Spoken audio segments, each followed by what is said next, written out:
सभी को दीपावली की हार्दिक शुभकामनाएं। इस चैनल के माध्यम से इतिहास से संबंधित प्रश्न जो PCS, lower PCS, RO RO व अन्य राज्य पीसीएस परीक्षाओं व आईएएस की परीक्षाओं में पूछे गए प्रश्नों को वन लाइनर के रूप में पढ़ाया जा रहा है। आज गुप्तोत्तर युग के शेष प्रश्न जो इन परीक्षाओं में पूछे गए हैं उनको पढ़ाया जाएगा। तो गुप्तोत्तर युग के शेष प्रश्न में तोड़मार भारत पर दूसरे हुण आक्रमण का नेता था। मध्य भारत केरल नामक स्थान से वराह प्रतिमा पर खुदा हुआ उसका लेख प्राप्त, जिसमें धन्य विश्व उसके शासनकाल के प्रथम वर्ष में उसका सामंत होने की जानकारी प्राप्त होती है। चीनी यात्री भेनसांग तथा मंदसौर अभिलेख से ज्ञात होता है कि गुप्त नरेश नरसिंह गुप्त बालादित्य और तत्पश्चात मालवा नरेश यशोधर्मन द्वारा मिहिरकुल को पूरी तरह पराजित किया। चीनी यात्री शुंगयुन 518 ईस्वी यानी 6ठी शताब्दी में भारत दर्शन किया। उसने अपने 3 वर्ष की यात्रा में बौद्ध कृतियां एकत्र की। गुप्त सम्राट स्वयं के लिए दैवीय अधिकारों का दावा करते थे। इनकी शासन व्यवस्था राजतंत्रात्मक थी। इनका प्रशासन केंद्रीकृत न होकर संघात्मक था।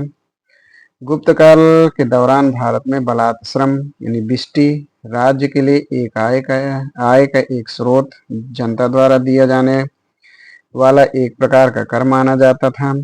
इसका जो स्रोत है वह प्रभावती गुप्ता का रिद्धपुर अभिलेख एवं उदयगिरी गुहा लेख से प्राप्त होता है। शतरंज का खेल भारत में उद्भूत हुआ। महाभारत में इसे चतुरंग कहा जाता था। भारत से ईरान और यूरोप पहुंचा। प्राचीन सांख्य दर्शन में कपिल का महत्वपूर्ण योगदान था। सांख्य दर्शन कपिल मुनि द्वारा प्रतिपादित किया गया। सांख्य पुनर्जन्म या आत्मा के आवागमन के सिद्धांत को स्वीकार करता है। इसकी मान्यता है कि आत्मज्ञान ही मोक्ष की ओर ले जाता है, न कि कोई ब्रह्म प्रभाव। योग दर्शन के प्रतिपादक पतंजलि थे। अष्टांग योग का अंश यम, नियम, आसन, प्राणायाम, प्रत्याहार, धारणा, ध्यान और समाधि, यानी जो अष्टांग योग का जो अंश है वो यम, नियम, आसन, प्राणायाम, प्रत्याहार, धारणा, ध्यान और समाधि था। महाभाष्य के लेखक पतंजलि पुष्यमित्र शुंग के समकालीन थे, यानी महाभाष्य के लेखक पतंजलि थे जो पुष्यमित्र शुंग के समकालीन थे। नाव्य न्याय संप्रदाय के संस्थापक गंगेश उदयन थे। चार्वाक दर्शन जड़वादी या भौतिकवादी विचारधारा का पोषक। इसका आदर्श है कि जब तक जीवित रहो सुख से जीवित रहे, उधार लेकर घी पिए, क्योंकि देह के भस्म हो जाने के बाद पुनर्जन्म नहीं होता। इस प्रत्यक्ष प्रमाण यह चार्वाक स्वीकार करता है। चार्वाक के अनुसार सबसे महत्वपूर्ण मूल चारों पुरुषार्थ में है। पुरुषार्थ ने काम को परम पुरुषार्थ माना। चार्वाक के अनुसार सबसे महत्वपूर्ण मूल चारों पुरुषार्थ में काम को परम पुरुषार्थ माना है। न्याय दर्शन इसका प्रवर्तन गौतम ने किया। इन्हें अक्षपाद भी कहा जाता है। न्याय का शाब्दिक अर्थ है तर्क या निर्णय। इसमें 16 पदार्थों के अस्तित्व स्वीकार किया गया। न्याय दर्शन का मूल ग्रंथ है न्याय सूत्र। वैशेषिक दर्शन का प्रवर्तक कर्णाद। मीमांसा अपूर्व का सिद्धांत, यानी मीमांसा को अपूर्व का सिद्धांत कहते हैं। इसके प्रवर्तक जैमिनी हैं। वैशेषिक के प्रवर्तक कर्णाद और मीमांसा के प्रवर्तक जैमिनी हैं। कर्म के सिद्धांत से संबंधित है। मीमांसा कर्म के सिद्धांत संबंधित है। इसका मत है कि वेद शाश्वत सत्य है। मीमांसा के अनुसार वेद सत्य एवं शाश्वत है। पूर्व मीमांसा में वेद के कर्मकांड भाग पर विचार किया गया। उत्तर मीमांसा में वेद के ज्ञान कांड भाग पर विचार किया गया, यानी मीमांसा में वेद के कर्म कांड और उत्तर मीमांसा में ज्ञान कांड पर विचार किया गया। भारतीय खड़ दर्शन है मीमांसा और वेदांत, न्याय और वैशेषिक के भाग, यानी भारतीय खड़ दर्शन मीमांसा और वेदांत, न्याय और वैशेषिक के भाग हैं।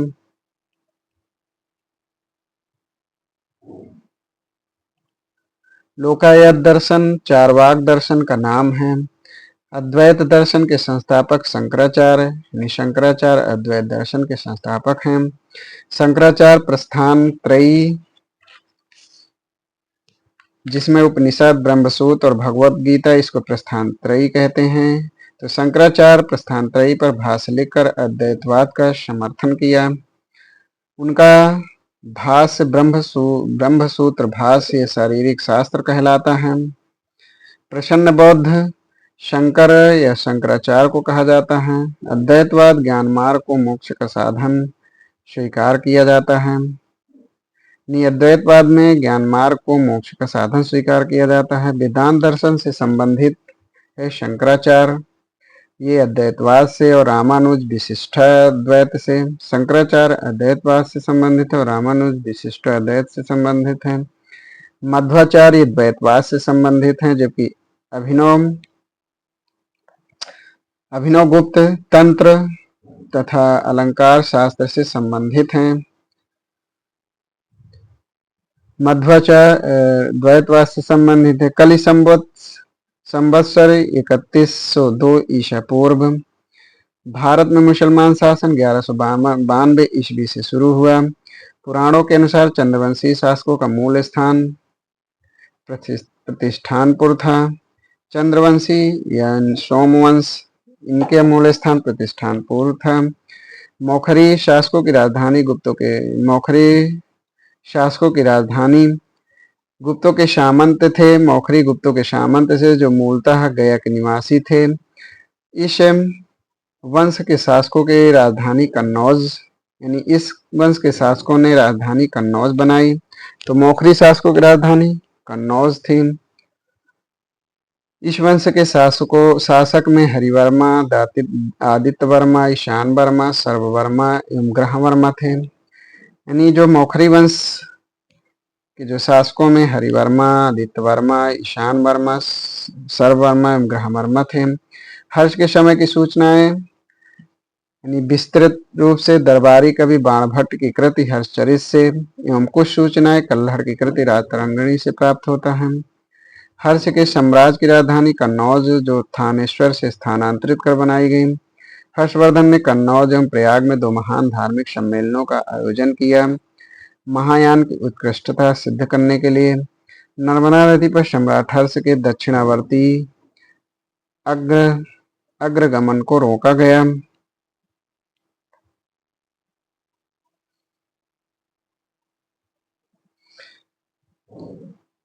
तो इन पुलकेशियन सेकंड द्वारा जिन्हें पराजित किया गया, ये इसकी जानकारी अवहेल प्रशस्ति से प्राप्त होती है। पुलकेशियन सेकंड जो 618 है, जिसका समय 618 ईस्वी है। पुलकेशियन द्वितीय चालुक्य वंश का शक्तिशाली शासक था। कवि बाणभट्ट का जन्म बिहार के सोन नदी के किनारे अवस्थित प्रीथिकूटा नामक गांव में हुआ। इनके पिता चित्रभानु, माता राजदेवी थी। वेनसांग चीनी यात्री हर्षवर्धन के समय भारत आया था। 629 ईस्वी में तांग शासकों की राजधानी चंगन भारत के लिए प्रस्थान किया। यानी वेनसांग जो चीनी यात्री था, हर्षवर्धन के समय भारत आया था। 629 ईस्वी में तांग शासकों की राजधानी चंगन से भारत के लिए प्रस्थान किया। उसने भारत की यात्रा के ऊपर शी युकी ग्रंथ लिखा। वेनसांग के अनुसार सड़कों पर आवागमन पूर्णतः सुरक्षित नहीं था। अपराध अथवा निर्दोष सिद्ध करने के लिए अग्नि, जल, विष आदि द्वारा परीक्षाएं की जाती थीं। व्यापारियों को नौ घाट और नौकों पर शुल्क देना पड़ता था। चीनी यात्री वेनसांग के यात्रा के समय, यानी 606 से 647 ईस्वी, जो हर्षवर्धन के शासन का समय था। मथुरा सूती वस्त्र के लिए प्रसिद्ध था, यानी भीमसांग की यात्रा के समय मथुरा सूती वस्त्र के लिए प्रसिद्ध था। वाराणसी रेशमी वस्त्र के लिए प्रसिद्ध था। कौशेय शब्द गुप्त एवं गुप्तोत्तर काल में रेशम के लिए प्रयोग होता था। भीमसांग 637 ईस्वी में नालंदा विश्वविद्यालय गया। यहाँ के उस समय आचार्य शीलभद्र थे और वो ह्वेनसांग वहीं अध्ययन किए। इसने भीनमाल की यात्रा की।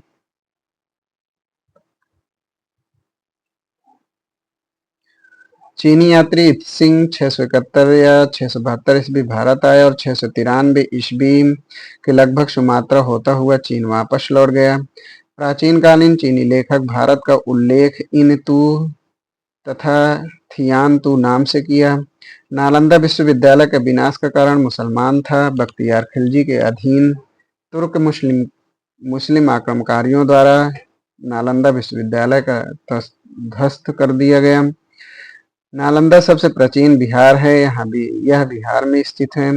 गुप्तोत्तर युग में कन्नौज प्रमुख व्यापारिक केंद्र था। सामंतवाद का विकास गुप्तोत्तर काल की कृषक संरचना गुप्तोत्तर काल की है। यहाँ कृषक संरचना प्रमुख विशेषता थी। उस काल में भूस्वामी मध्यस्थ वर्ग एवं आश्रित कृषक वर्ग अस्तित्व में आया। चीनी यात्री फहियान चंद्रगुप्त द्वितीय के शासनकाल में भारत आया, यानी 399 से 1414 ईस्वी तक भारत के विभिन्न स्थलों की यात्रा की।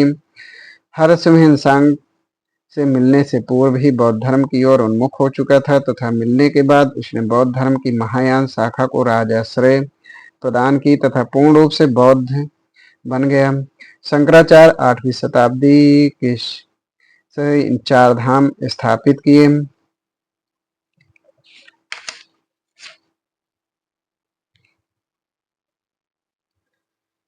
शंकराचार्य जो 8वीं शताब्दी के संत थे, 4 धाम स्थापित किए। इनका जन्म केरल में हुआ था, जिनमें से है जो 4 धाम है श्रृंगेरी कर्नाटक दक्षिण में, द्वारका गुजरात में जो पश्चिम में है, पुरी उड़ीसा में जो पूर्व में है, ज्योतिर्मठ यानी जोशीमठ जो उत्तराखंड उत्तर में है। उन्होंने बौद्ध एवं जैन धर्म के विस्तार पर रोक लगाई तथा वेदांत पर बल दिया। रविकीर्ति पुलकेशियन सेकंड, भवभूत कन्नौज के यशोवर्मन, दंडी नरसिंहवर्मन, भोजधार दुर्गावती यानी भोजधार के, दुर्गावती गोंडवाना के, समुद्रगुप्त विदिशा और अशोक उज्जैन से संबंधित हैं। रवि कीर्ति है पुलकेशिन सेकंड संबंधी, भवभूत कन्नौज के यशोवर्मन, दंडी नरसिंहवर्मन, भोज धार संबंध दुर्गावती गोंडवाना, समुद्रगुप्त विदिशा संबंधी, अशोक उज्जैन से। तो इस प्रकार आज गुप्तोत्तर युग से संबंधित सभी प्रश्नों को पढ़ाया गया।